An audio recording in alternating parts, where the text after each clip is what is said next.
Alright, in this video, I want to talk about God and the Calvinist version of God and just try to reason with you here with some common sense, some simple logic to just walk you through this so that you can see how this is just a distortion of the character of God and turns God into a sinner and justifies your sin.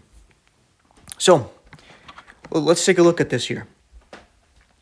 With the Calvinist version of God, let me put this to the pen here instead of the eraser. You don't have free will, right? So when sin comes along, God says this person's going to sin. And not only that, this person sins and God says no forgiveness.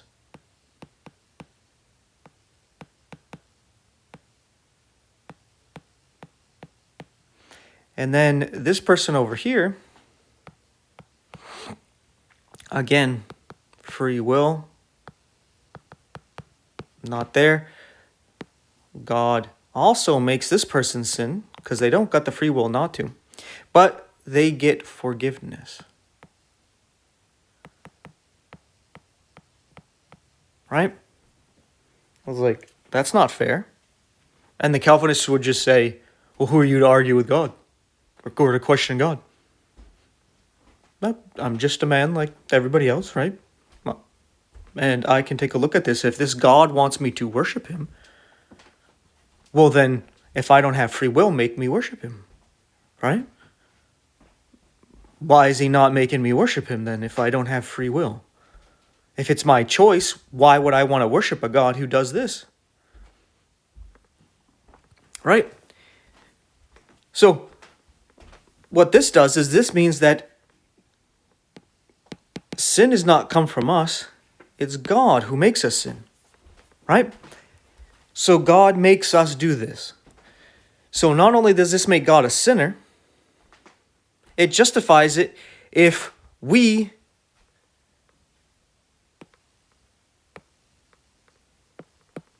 tempt this person. If we tempt this person with sin,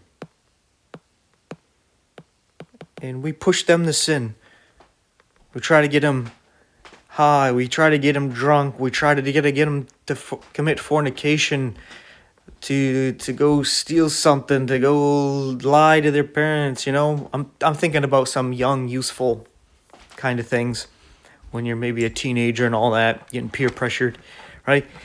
Well, that's okay for you to do because God did it to you.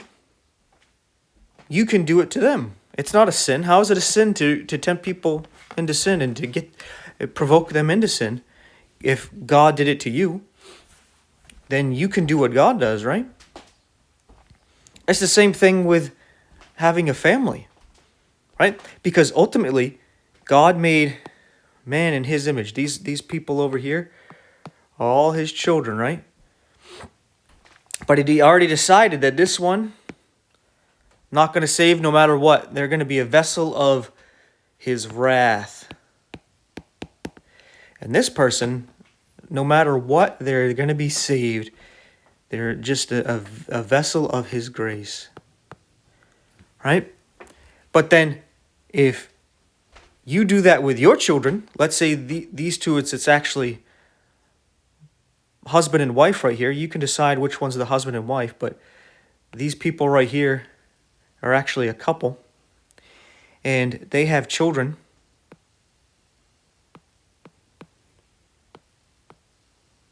And they tempt them all to sin because that's what God does, right? He gets them all to sin.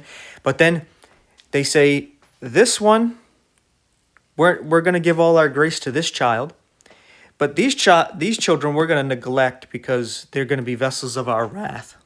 To show this one our wrath and what ought to have been done to them, we're going to do it to these ones over here. But this one gets the grace.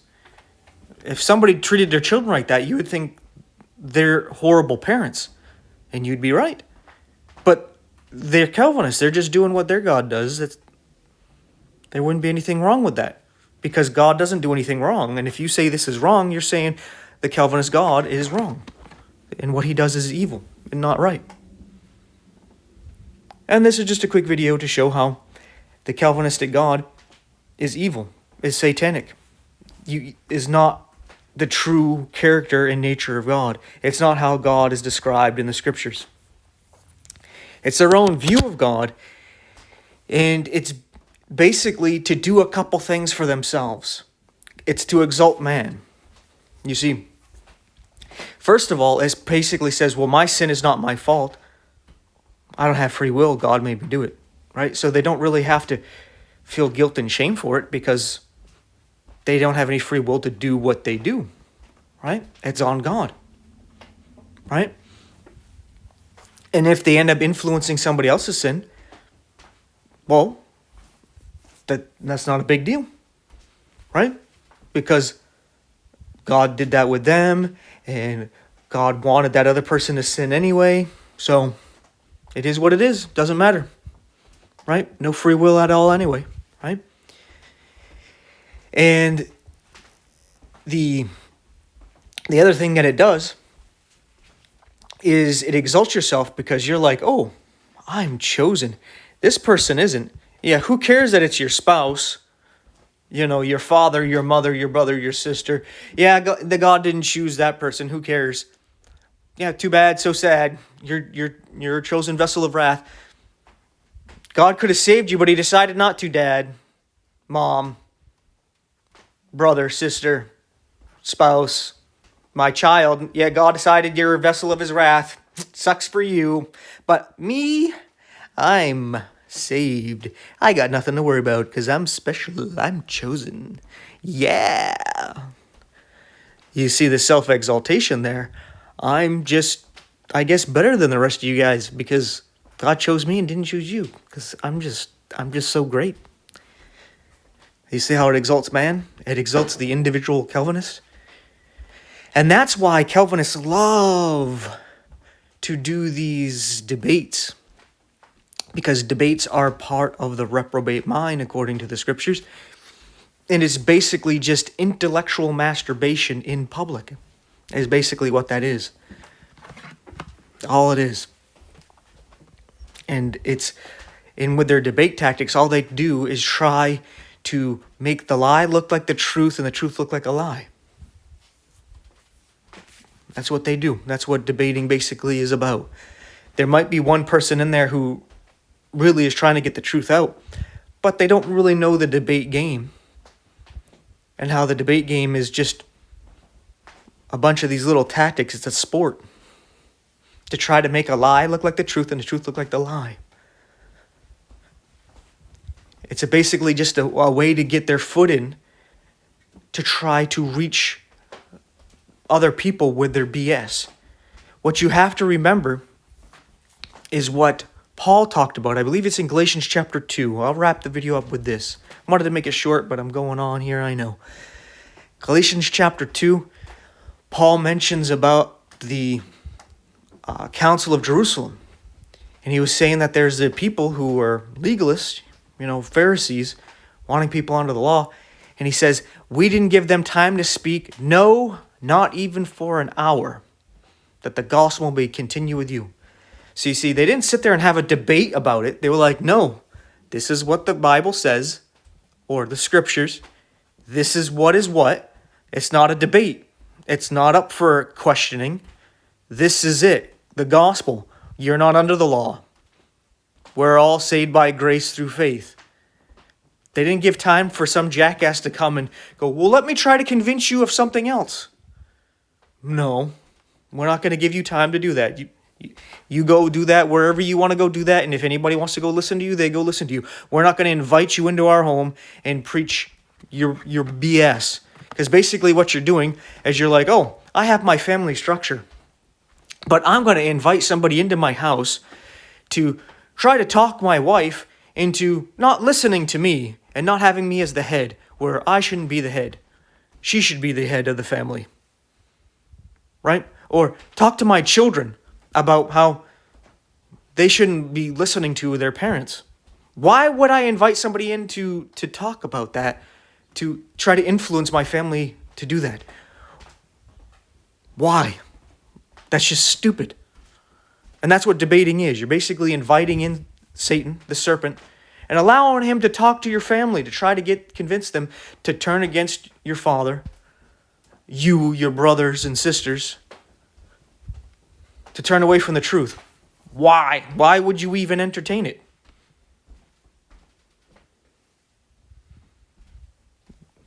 If they want to go individually, go listen to someone doing that, that's on them. But it would just be stupid to invite them in and do that. Not because you're afraid of what they have to say, but even if you completely present the truth plainly and simply, easily to be understood, like I'm doing right here, there is that temptation, such as with Calvinism, to be like, wow, I'm special and chosen. And other people, the reason why they won't accept the gospel, it's because God didn't choose them. Whoa, I'm special and they're not. And they got that self-exaltation. The flesh loves it.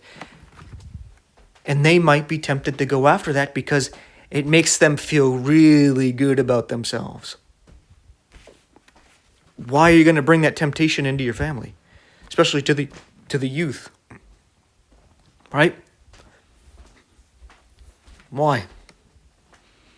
If you personally want to sit and have a discussion with someone, as in this video, a Calvinist, yeah. Why not?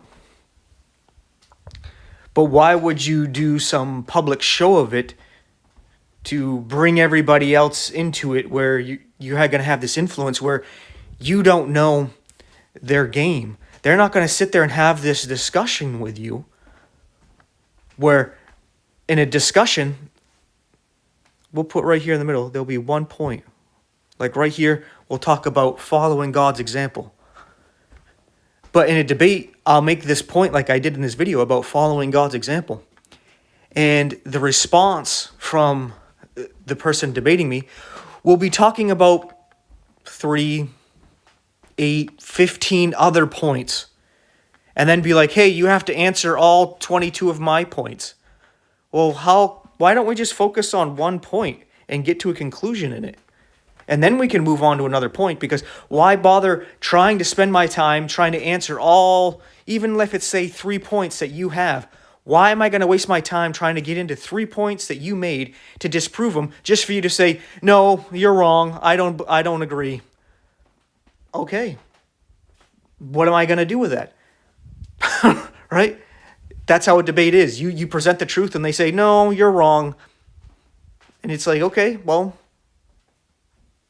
that's your choice to accept that. I can't force you to accept the truth. I can't change your mind. Right? So why not just sit on one point? And if you can't agree on that one point, what's the point in moving on to another point? Right? If you present the truth about one point and they can't even focus on it, they can't accept it, they ignore it, they don't have a proper response to it, a defense for it. Well, you just showed that they're wrong. There's nothing more that needs to be done. You just showed that they don't want to face the truth. You just brought the light. You put a candle right in the middle of the darkness, and they just flee from it because they can't put it out. But they want to put it out, but the only thing they can do instead of putting it out is try to get everybody to run away from it. Hey, there's the candle right in the middle of the room that's exposing the darkness. Let's get everybody to run away from the candle. Let's bring him out into the outer darkness here. And let's start talking about some other topics, some other points, some other subjects. And then we'll point about how he won't come out into the darkness and argue these points with us. He's the one that won't answer our points. When it's like, well, this is the subject right here. This one point here, the candle right here. Put this candle out, I dare you. But in a debate, no, they're not going to face the candle. They're not going to put it out. They're going to run off into the darkness. And then tell everybody you're a coward for not running out into the darkness after them. Right? But in reality, the truth is that they don't want to come to the light. They don't want to come into the truth. And that one point is the truth, like I presented right here. So, I'm saying the same thing over and over, starting to ramble, made my point clear here. Thank you for watching. Take care, and I'll see you in the next one.